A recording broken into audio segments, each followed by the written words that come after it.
ओम नमो भगवती वासुदेवाय नमो। नमस्कार बंधुगण आपण मानकु आम यूट्यूब चैनल को स्वागत। बंधुगण आज आम कहबा आपनक पई आगामी ए 44 दिन किपरि साब्यस्त हेबो ता सहित जदि कहबा केउ सब जिनिस रे आगामी ए 44 दिन रे आपनक फायदा हेबो, केउ सब जिनिस रे आपनक सावधानता रहिबाकू पड़िबो, आपनकर लव लाइफ किपरि रहिबो, कैरियर किपरि रहिबो, बिजनेस आ व्यापार किपरि रहिबो एवं स्वास्थ्य रो महत्वपूर्ण इनफॉरमेशन मध्ये आमे आपण मानकु देबो।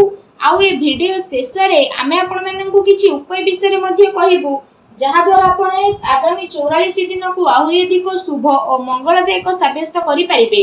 आगो को वीडियो आरंभ करिबा पूर्व हमर आपनकु रिक्वेस्ट कि जदि आपण हमर चैनल ले नुआ आछंती तो चैनल को सब्सक्राइब करंतु, संगरे नोटिफिकेशन बेल को मध्ये ऑन करंतु जहाद्वारा समय समय द्वारा नुआ नुआ वीडियो नोटिफिकेशन आपको मिलिबो। आसंतु जानिबा किपरि रहिबा आपनक पई आगामी ए 44 दिनर स्थिति।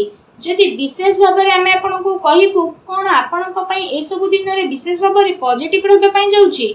जदि कहबा फ्रेंड्स ए सब दिन रे आपनक वित्तीय स्थिति रे काफी सुधार आसीबो पूर्व दिन अपेक्षा। अचानक आपनकु धन प्राप्तिर अवसर मिलिबो जहा आपनकु भविष्यत रे आपनक पई गोटे बहुत भलो आर्थिक जीवनर मार्ग प्रस्तुत करिवो। शिक्षा पई समय बहुत भलो रहिबो एवं आपण बहुत भलो उपलब्धि को मध्ये प्राप्त करिवे। आपनक भितरे ऊर्जार स्थिति मध्ये विशेष भाबरे देखिबाकू मिलिबो। अन्य सह भलो व्यवहार द्वारा आपण दिमाग रे काम करिवे। आपनक संगरे काम करूथुबा व्यक्ति माने आपनकु सहाय्य मध्ये प्रदान करिवे। कौनसी योजना विषय मध्ये आपण विचार करि पारंती। धैर्यर सहित काम करंतु कारण टिके लड़ाई झगड़ा मध्ये होई पारे। शांत स्वभाव होई कि जदि कार्य करिवे आ कथावार्ता करिवे तो लोक माने आपनकु काफी तारीफ मध्ये करिवे। आपनक आर्थिक स्थिति काफी भलो रहिबो आ समय पड़िले आपण आपनकर किछि मित्रंक सहित आर्थिक सहायता प्रदान करिवे। चाकरी पेशा लोकंकु अधिक लाभ मिलिबो। मन चाह चाकरी मिलिबा कारणरू बहुत ही भलो धन लाभर स्रोत मध्ये मिलिबो। ए समय रे जहा भी किछि काम हेउची ताकू सफल बनेबारे प्रयास मध्ये आपण करिवे। किछि कार्य रे सुधार हेबार संभावना मध्ये बनुची। विपरीत परिस्थिति रे धन लाभर भलो अवसर मध्ये आपनकु विशेष भाबरे प्राप्त हेबो। आपनक मन रे शीघ्र पैसा कमाइबार तीव्र इच्छा मध्ये देखा देबो। एहा सही समय जोथि पई आपनक पई सफलता नेकी आसीबो। निज उद्देश्य को नेकी शांति रे आगो को बढ़िबे आ सफलता आपनकु मिलिबो। ता सहित जदि समय रो धैर्यर सह अपेक्षा न करिवे तो भलो परिणाम किपरि मिलिबो। काम कार्य बदलिबा कारणरू ए 44 दिनर स्थिति आपनक पई बहुत ही भलो रहिबो जहा द्वारा आपनक मन बहुत ही प्रसन्न रहिबो।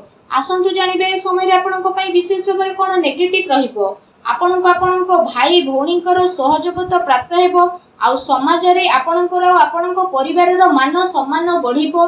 परिवार रो जरूरत को ध्यान रे रखी कि कार्य आपनकु करिबाकू पड़िबो जहा केते थर आपनक नियंत्रण रे बाहर रहिबो आ एथि पई आपनकु प्रॉब्लम आसी पारे।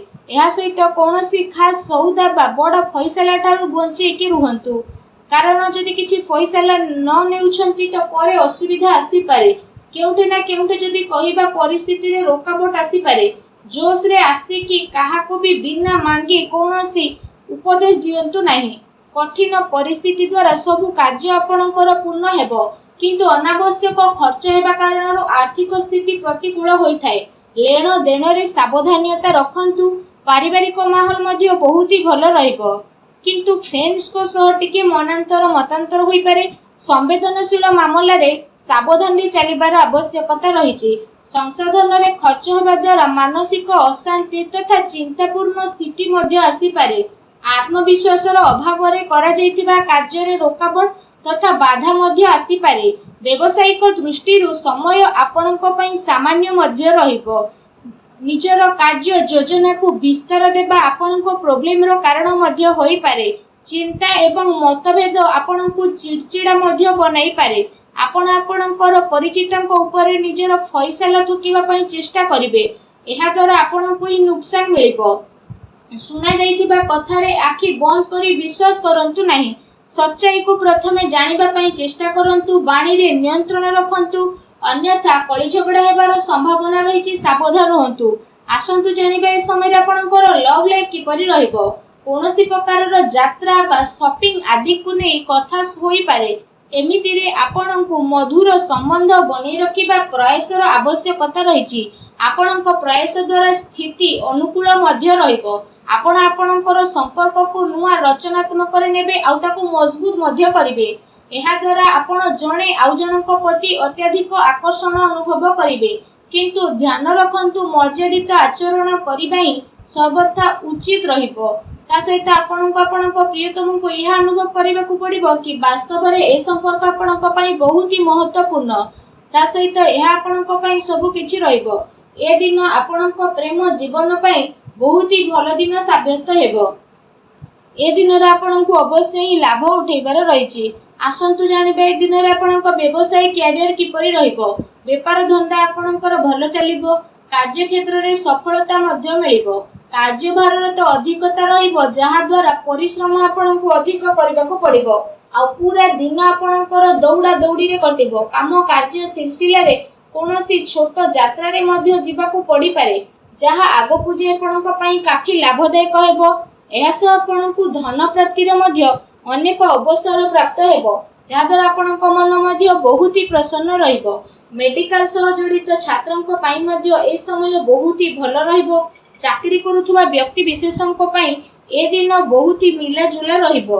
ता सहित ए 44 दिन रे आपण आपणक व्यवसाय को नै कोनोसी यात्रा करि पारंती, जहार आपणको सकारात्मक परिणाम प्राप्त हेबो। व्यवसायिक दृष्टि रे ए दिनर स्थिति आपणक पई काफी अनुकूल रहिबो। आ ए समय रे किछि भल लाभ मध्य आपणको प्राप्त हेबो, जहार आपणको लंबा समय रु अपेक्षा रहितला। आसंतु जानिबे ए दिन रे आपणको स्वास्थ्य किपरि रहिबो। विशेष भाव में ए दिन में आपण स्वास्थ्य को नहीं आदौ भी चिंतित रहिबार आवश्यकता नहीं, कारण ए समय रे स्वास्थ्य आपण को भरपूर साथ देबो। स्वास्थ्य द्वारा आपण खुशी अनुभव मध्य करिवे। निजे निज को ऊर्जामान एवं चिंता मुक्त मध्य ए समय रे अनुभव करिवे, जहा द्वारा आपण मन बहुत ही प्रसन्न रहिबो। निज स्वास्थ्य को आउरी अधिक भल रखिबा पई आपण प्रत्येक दिन योग करंतु, व्यायाम करंतु, सुस्थ रहंतु। आसंतु जानिबा ए दिन रे विशेष उपाय कोन रहिछि। ए दिन मानकरे आपण विशेष भाव में स्नान करि सारिबा परे भगवान बजरंगबलींकर मंदिर जांतु। आ भगवान बजरंगबली को आपण विशेष भाव में गुलाब फूलर माला अर्पण करंतु। एहा सहित निजर मनोकामना मागंतु। एपरि करिबा मात्रे ही भगवान बजरंगबली बहुत शीघ्र प्रसन्न हेबे एवं आपण समस्त कष्ट को मध्य दूर करिवे। जहाँ भी आपण जीवन रे प्रॉब्लम चली सब प्रॉब्लम को दूर मध्य करिवे। ता सहित आपण प्रत्येक दिन हनुमान चालीसा मध्य पाठ करंतु। आउ सूर्य को जलार्घ्य अर्पण करंतु। वीडियो टी केमती लागला कमेंट करके जणांतु। चैनल नुआ आसले चैनल को सब्सक्राइब मध्य करंतु। धन्यवाद।